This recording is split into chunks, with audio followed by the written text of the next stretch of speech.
Chael Sonnen saying call again. Oh, you want to call him up? Call him up. Can we do it? Do it. Fuck yeah, dude.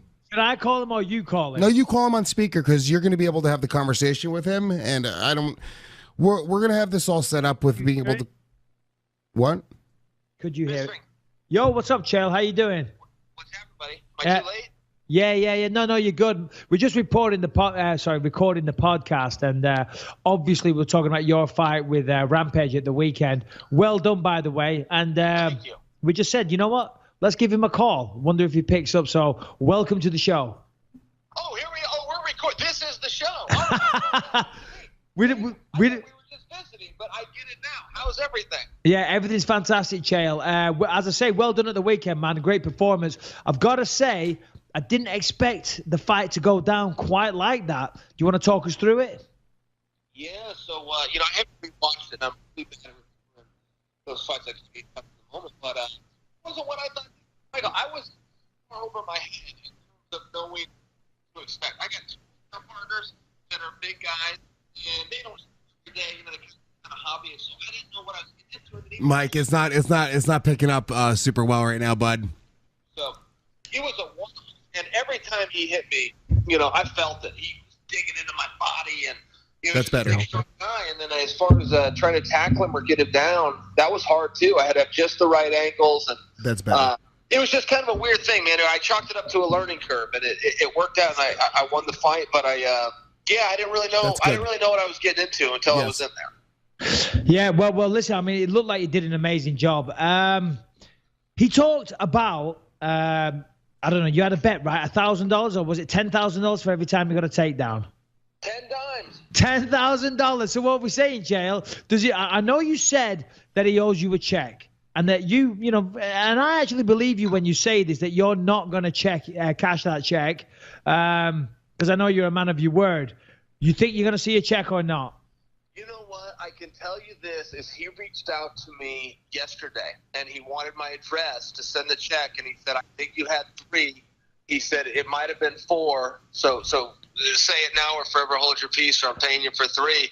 And I actually felt uncomfortable. I really appreciated it. I respected it in him, but there was something about it. It motivated me to go get those takedowns. But as soon as it was over and I won, I just didn't feel right anymore, and it made me very uncomfortable. And if he does send it, I think I will take a picture and maybe post it on social media just for a laugh, but I will not cash that check. Yeah. No, it is kind of a weird one, because live on air, I think you were on a radio station, somebody puts you in that position, you got to take that bet. But obviously, I mean, you got a family, Chael. I have a family. I don't want to be in a position where I'm making foolish bets like that. But as I say, when they back you into a corner live on air, kind of puts you in a difficult position.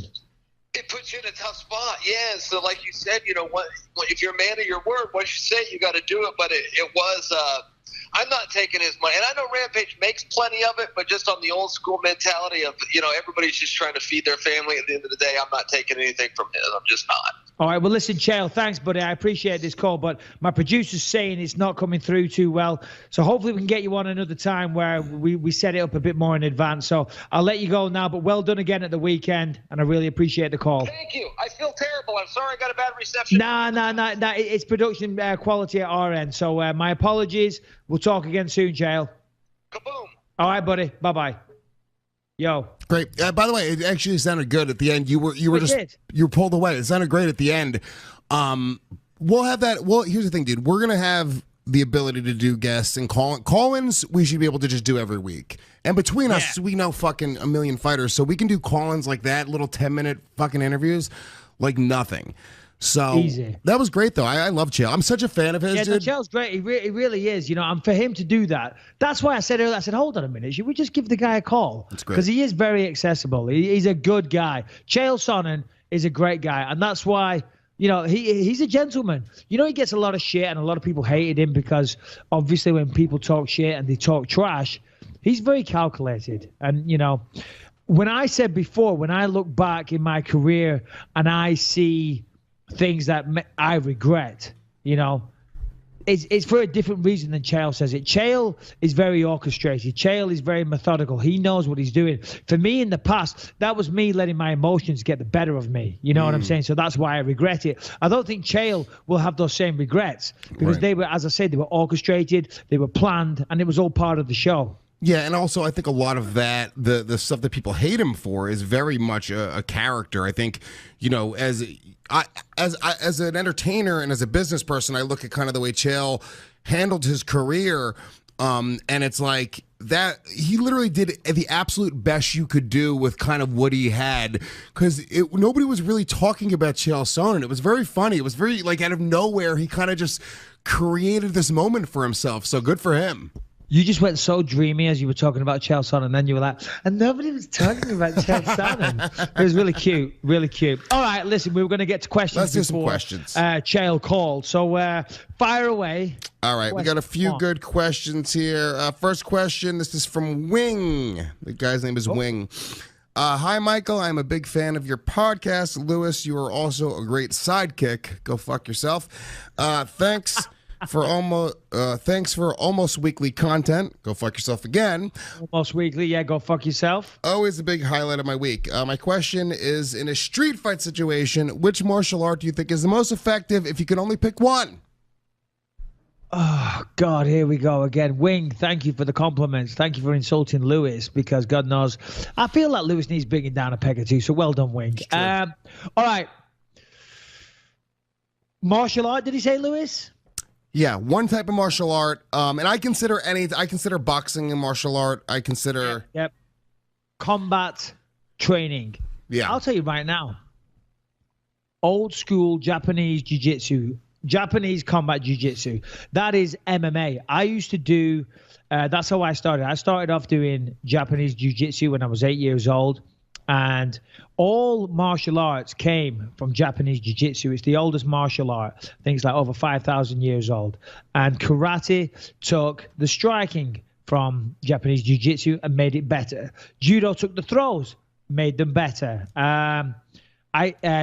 Jiu-jitsu, Brazilian jiu-jitsu took the submission element and made it better. Now, we used to do a variety of different tournaments when we were kids, when I was younger, you know, that used to encompass different styles. Like we used to do, before we did it all together, we used to do 3 different things. We do ground fighting, we do stand-up fighting, and we do what they call random attacks. Random attacks would be, we'd stand there in the middle of the mat, and then a guy would walk over, and then he'd whisper something into his ear, say, attack him with this. And then you had no idea. The guy just comes, attacks you with one strike, and you've got to defend it, throw the guy, finish him off, armbar, whatever. And then, you know, as I say, it evolved, and I used to do what they called knockdown sport budo in the 90s, which was basically MMA, except that term mixed martial arts hadn't been coined yet. I went out to New Zealand in 1995 and took part in the Jiu-Jitsu World Championships, and it was sparring with boxing gloves on, small ones, fingerless, with takedowns and submissions on the ground. But mixed martial arts, as a term, didn't exist. So from the ones that you know and everyone talks about, I would say Brazilian Jiu-Jitsu. That would be the most complete form, because there is some takedowns. Obviously, there's finishes on the floor, and there's certain moves and locks and whatnot that you can do on the feet. But honestly, old school combat Japanese Jiu-Jitsu would be the one. Now, there's not a lot of places that do it, and you'll struggle to find it. But the real deal hardcore Japanese Jiu-Jitsu is not to be fucked with. No, I think capoeira. Exactly. You can fucking dance your way to hospital when you get beat up. Brazilian dance fighting. That's the way it's that's the way you got to do it. A little banana. There you go. There you go. And I feel, I don't know. That was a good answer. What do you think? That was a great answer. I don't know shit about fighting. I would call my my friends who have weapons, and they would come and they would get my back. That's it. Okay. Well, yeah, if you got a gun, that's pretty good. Yeah, trumps everything. Okay, next question. Let's go with Nick. Says, hi, guys. First of all, Bisping, you are hands down my favorite MMA fighter. I've grown up watching your fights since Tough 3, and since I've never stopped being a fan.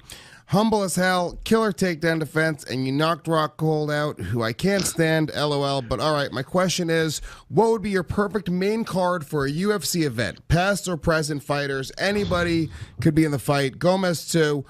Like for me, it would be Iceman versus Rashad Evans, Nate Diaz versus Matt Hughes, and then Bisping versus Rockhold 3. So if you were UFC fantasy matchmaker, a fight that you could have maybe possibly seen that we never did get to see, possibly, or that we could get to see, who knows? What would be your fantasy perfect world fight right now that you could make? Well, back in the day, the fight that everybody wanted to see was Randy Couture versus Fedor Emelianenko. But that was when both guys were in the prime. You know, obviously Fedor's probably, he's a legend. I don't want to speak bad and say he's past it, but I think that's a fair assumption. Yeah, Randy Couture versus Fedor Emelianenko.